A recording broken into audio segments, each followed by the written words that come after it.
Fala, vorazes! Bom ver vocês por aqui. Eu sou o professor Lafayette e esse é o canal Biologia Voraz. Nós estamos aqui hoje fazendo a correção do Enem 2022, questão 99, em parceria com o Simplifica Online. Como combinado, cada dia nós vamos postar o vídeo com a correção de uma das questões de biologia que caiu aqui no Enem 2022. E essa questão, a questão 99, ela é uma questão que trabalha a análise comportamental de 4 espécies de anfíbios. É uma questão considerada fácil, embora ela tenha aí uma parte de análise voltada para a interpretação de dados, de informações que são passadas no enunciado da questão, e tem que ter um certo cuidado, né? Mas vamos lá, vamos começar.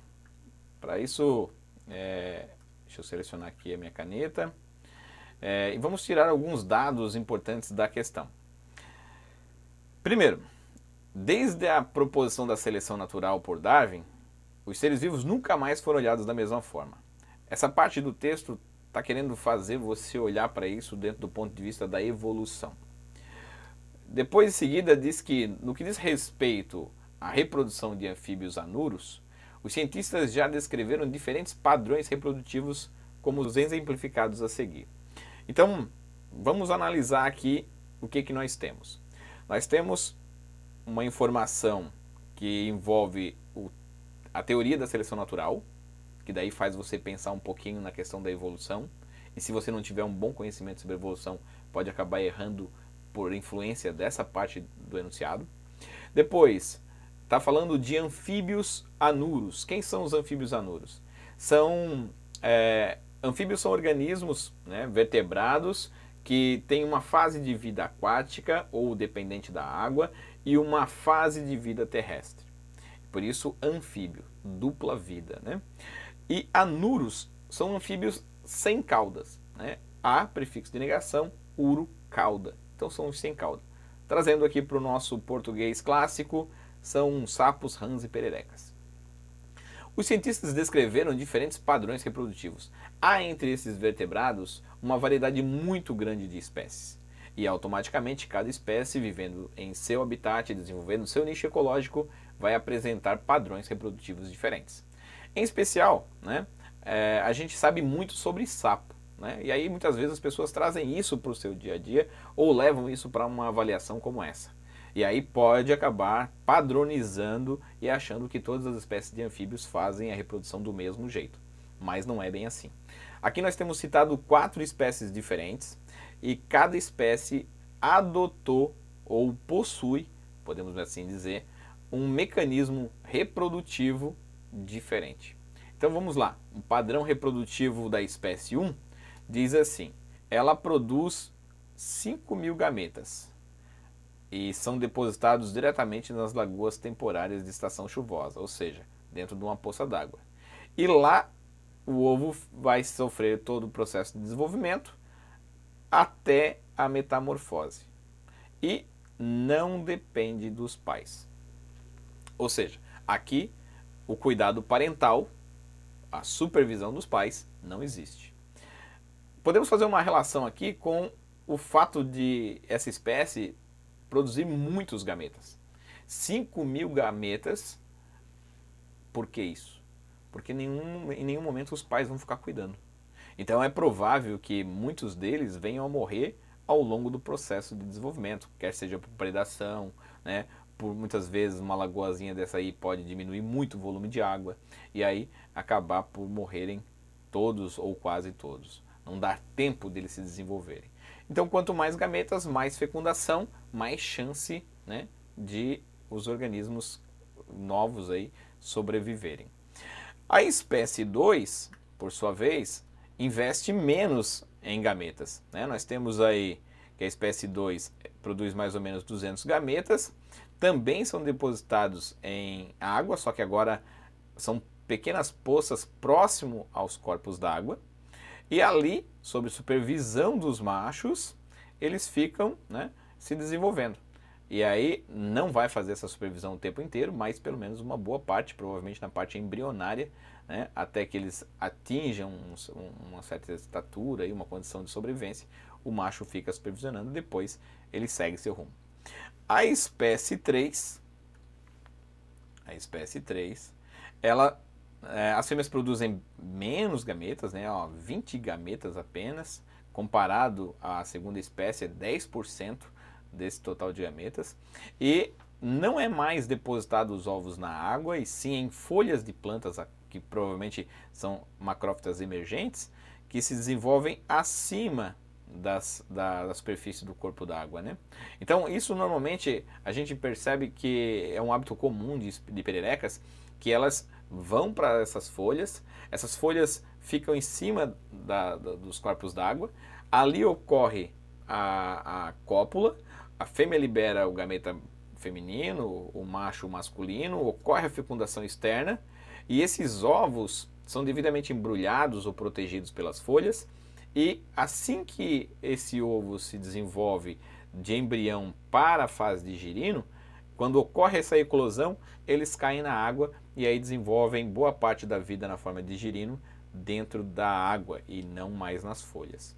Então aqui também tem um nível de exposição maior, né? Mas eles investem menos em gametas. Talvez o gasto energético para garantir essa produção seja maior do que as outras.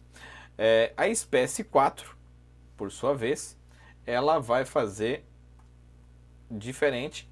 Dessa vez, então, são poucos gametas que, quando fecundados, são abocanhados pelos machos. Mas não com a intenção de comê-los, né?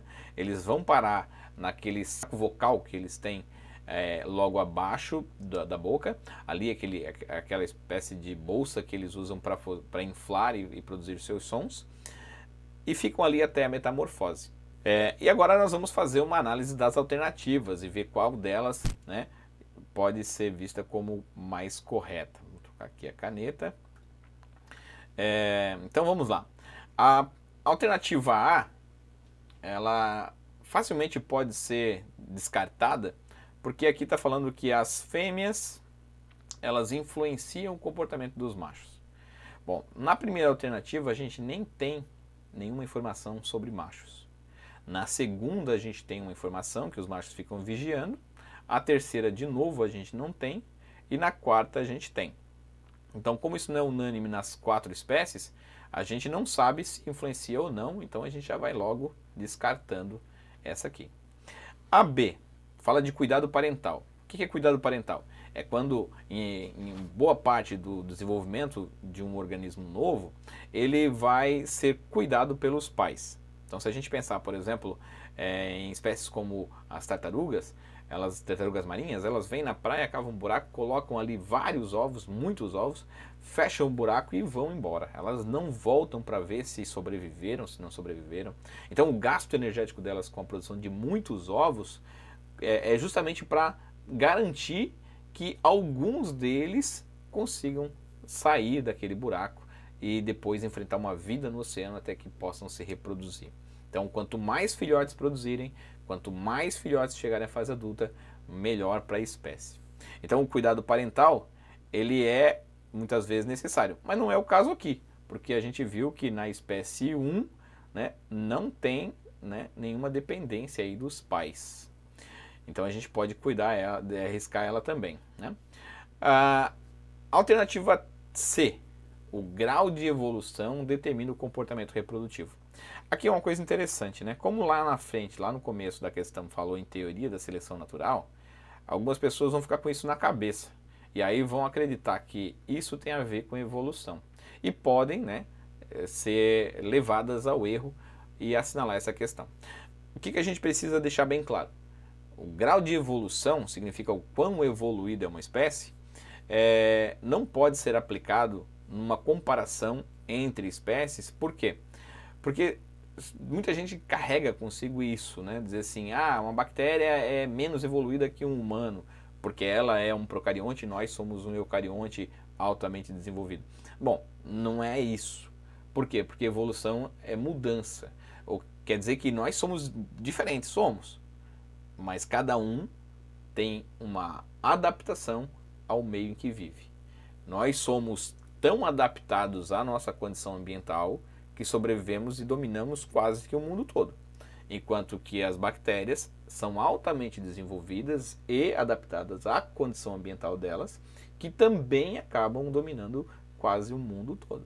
Então, mas quando comparamos as duas espécies, por exemplo, levando em conta um requisito, que é o oxigênio, algumas bactérias são anaeróbicas e vivem em condições sem oxigênio, em alta pressão, enquanto que nós, né, somos bem menos resistentes e diminuindo a quantidade de oxigênio podemos morrer.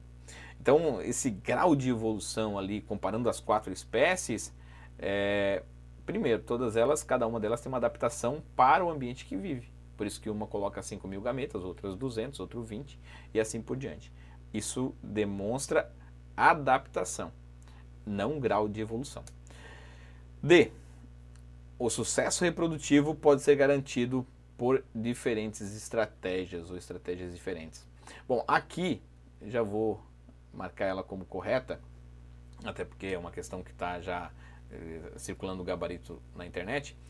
A gente pode dizer que o sucesso reprodutivo pode ser garantido por estratégias diferentes, porque podemos comparar as estratégias das 4 espécies e podemos ter certeza que essas 4 espécies elas têm sucesso reprodutivo. Por quê? Primeiro, o que é sucesso reprodutivo? Sucesso reprodutivo é quando a taxa de natalidade vai ser maior que a taxa de mortalidade. Como assim, professor? Bom, a população, que é o conjunto de indivíduos da mesma espécie que vivem em um determinado ambiente durante um intervalo de tempo, ela sempre vai oscilar. Então ela tem época que vai ter mais indivíduos, época que vai ter menos indivíduos. E isso depende de quanto indivíduo nasce e de quanto indivíduo morre durante aquele intervalo de tempo. O que a gente pode ter certeza? Para que essa espécie continue existindo, ela tem que ter mais indivíduos nascendo do que morrendo.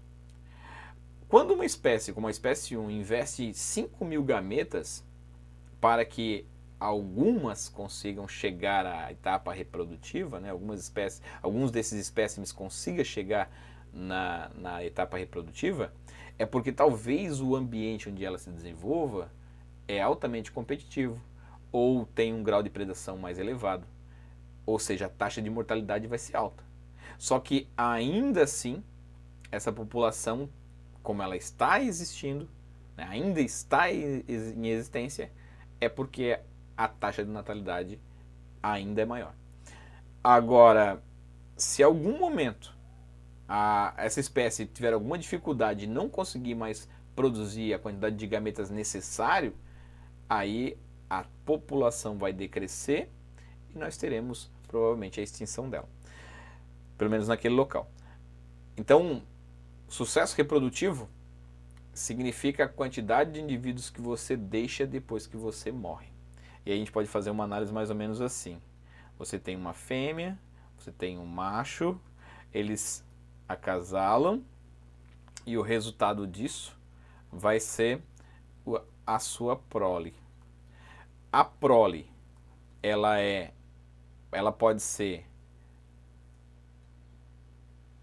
1, ela pode ser 2, ela pode ser mais que 2. Então, fazendo uma comparação, uma análise aqui. Se ela tem uma prole igual a 1, se durante a vida desse sujeito ele deixar um filhote só, quando ele morre, esse filhote ocupa o lugar dele.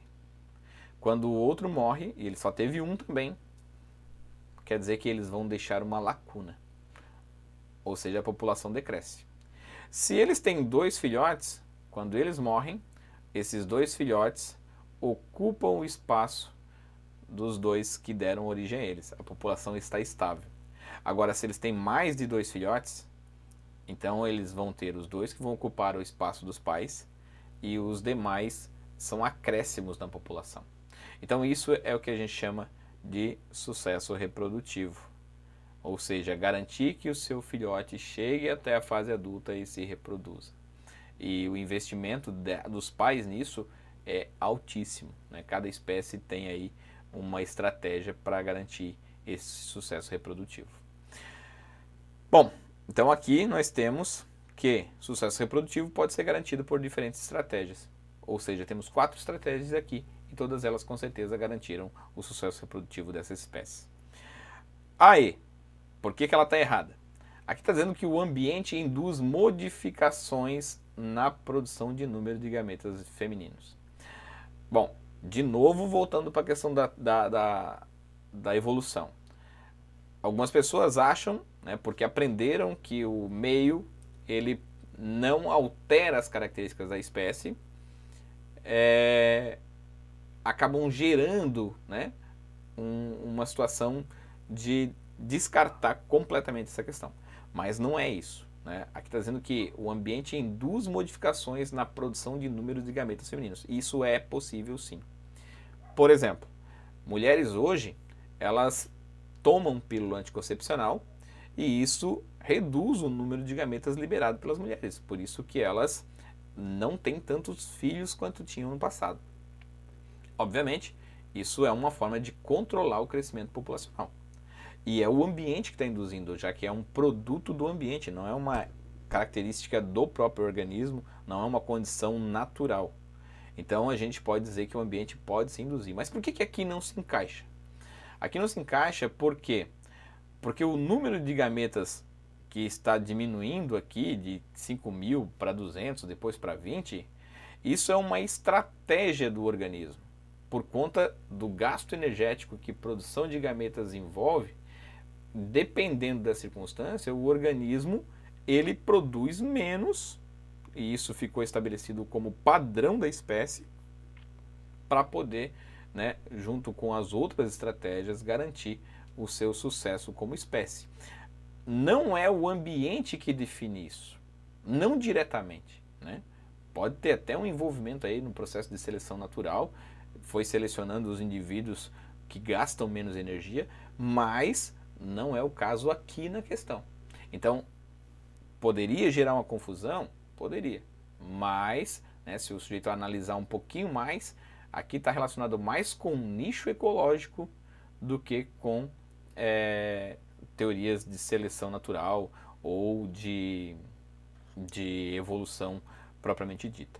Então essa aqui também podemos descartar, embora dentre as 5 alternativas, essa última junto com a alternativa D poderia exigir um pouquinho mais de raciocínio. Como eu disse lá no começo, não é uma questão difícil, mas também tem que ser olhado com cuidado, porque se for muito afoito, pode acabar escolhendo uma resposta errada por influência dessa parte do texto aqui de cima que fala sobre teoria da seleção natural. Bom, galera, eu espero que vocês tenham gostado. Eu fico por aqui. Quem gostou, né, clica aí no joinha, segue o nosso canal, compartilha com os colegas, diga que é uma nova alternativa aí para você aproveitar e aprofundar o seu conhecimento, revisar os conteúdos. Em breve, o Biologia Voraz vai começar com aulas sobre os diversos temas da biologia, divididas em módulos, por unidades. Assim você vai poder organizar bem o seu estudo e desenvolver uma boa estratégia para chegar lá. Pode ser que não tenha sido dessa vez, mas por falta de alternativa não será o futuro. Então, aproveite a oportunidade e venha estudar conosco. Um abraço e até mais!